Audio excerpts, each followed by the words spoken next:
Hello students, today we will continue our chapter Saving Mother Earth and I am your science teacher Sakshi Mathur.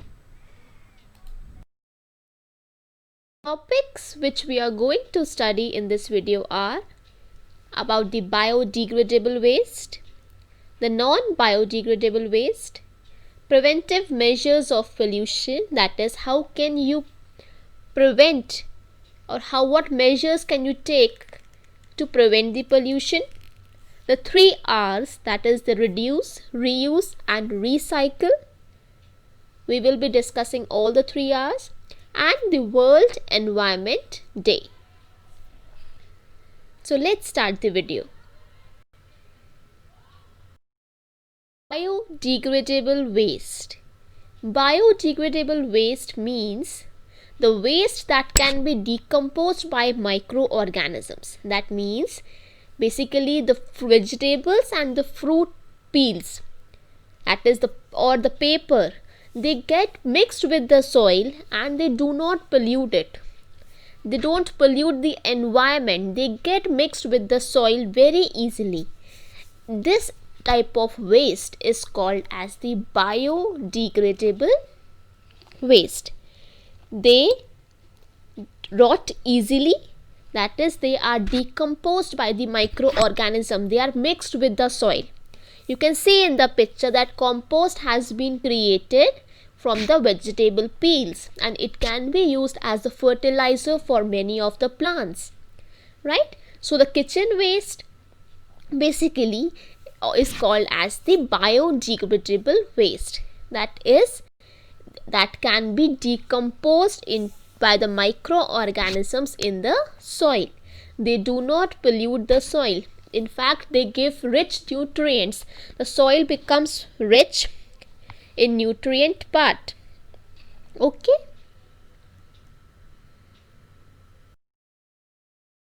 Non-biodegradable waste. The non-biodegradable waste is just the opposite of the biodegradable waste, right? That is the waste that cannot be decomposed by microorganisms.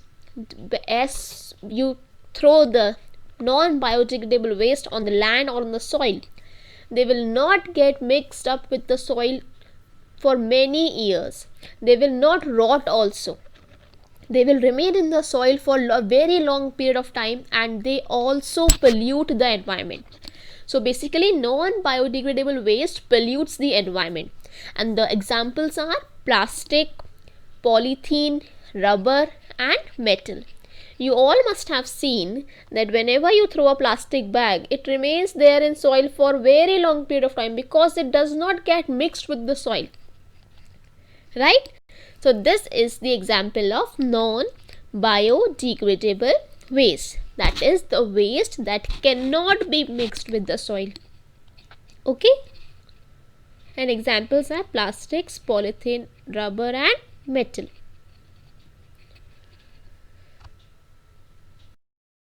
Preventive measures for pollution. That means what measures you should take for pollution or how you can stop pollution at your end. What are the basic steps you should follow?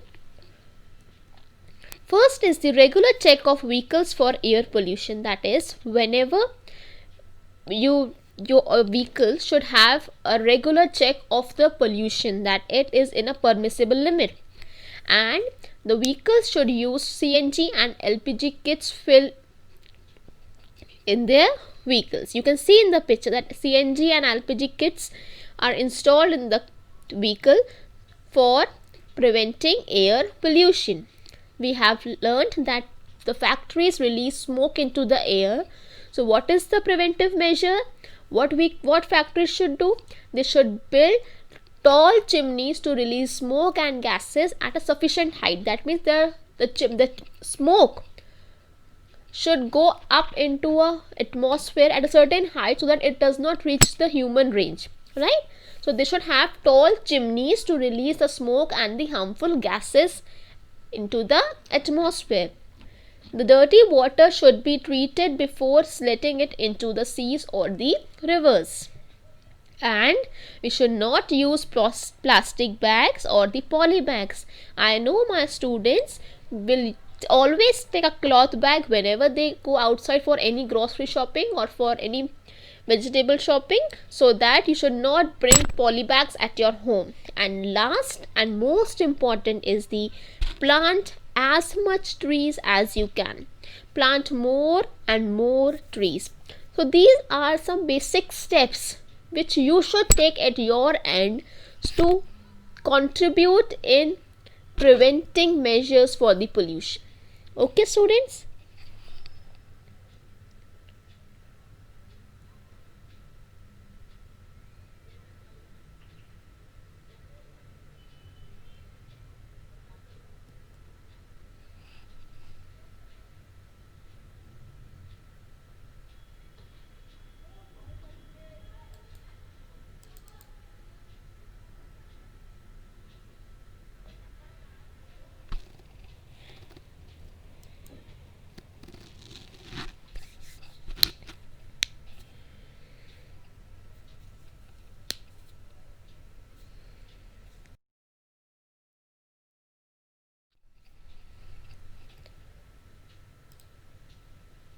The 3 R's. What are the 3 R's? Basically, we are going to study about the 3 terms which start from the letter R. And what are the 3 terms? Reduce, reuse, recycle. I'm again repeating. Listen to my pronunciation. Reduce, reuse, recycle. The definition of these 3 terms are in this word only.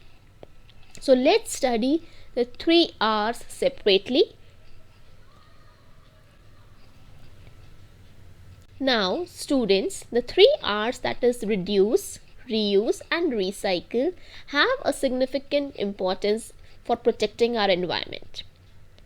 That is, reduce means to reduce the waste by using fewer articles. That means we should save some things so that we are not wasting any of the material, right? Like, for example, we can save water by fixing the water leaks or by closing the water taps when they are not in use. This is the example of reduce. Or one more example we have, that is, we can save electricity by switching off the extra lights and fans when they are not in use. Yes, you are protecting the environment and the conservation of energy by switching off the extra lights and fans that are not in use. Reuse. The word itself says that you have to use the things again and again, right? And what is this simple example of it? That is, you should carry your own shopping bag.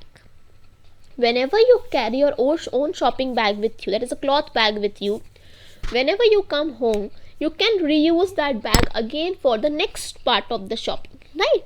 You don't have to use the or buy the plastic bags from that departmental store or from any grocery shop.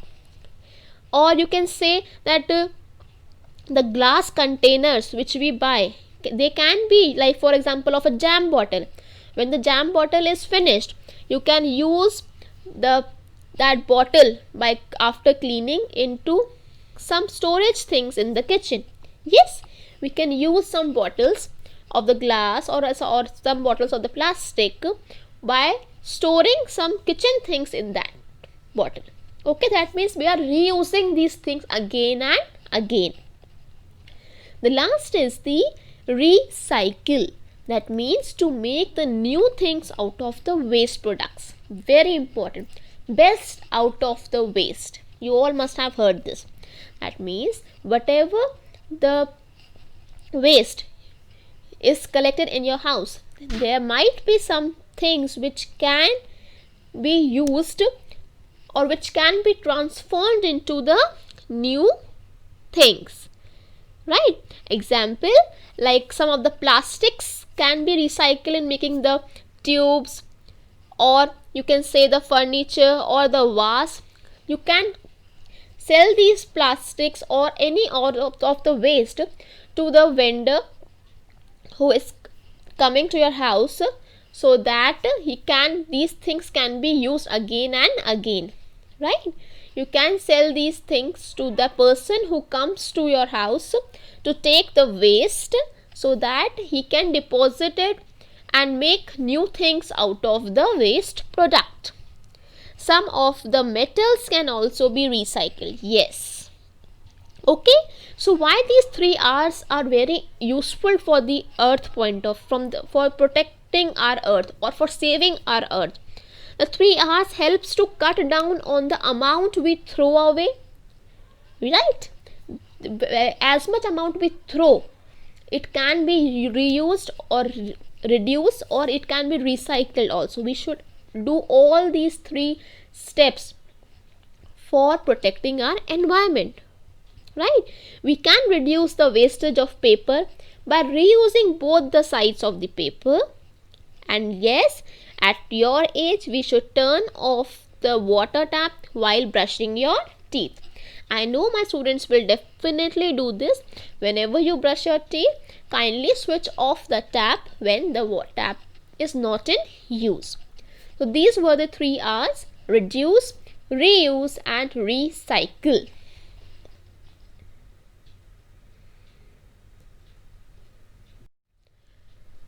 World Environment Day. World Environment Day is celebrated on 5th June. When it is celebrated, students? On 5th June every year. And why it is celebrated? To encourage the protection for the environment in human beings, right? To protect the nature of the earth, and to raise the global awareness of different environmental issues. That means all of these concerns like air pollution, noise pollution, land or water pollution, or why the earth is suffering, why the forests are being cut down, they all should be known to all the people who are living on this earth. Because if earth is giving us something, if God has given us such a beautiful earth to us, our responsibility is to do something for our earth also, right? The World Environment Day is the people's day for doing something to take care, to save our mother earth. So I would request all my dear children to protect the earth and to plant one sapling on 5th June, that is on World Environment Day. Thank you, my dear students. Be safe and protect our environment.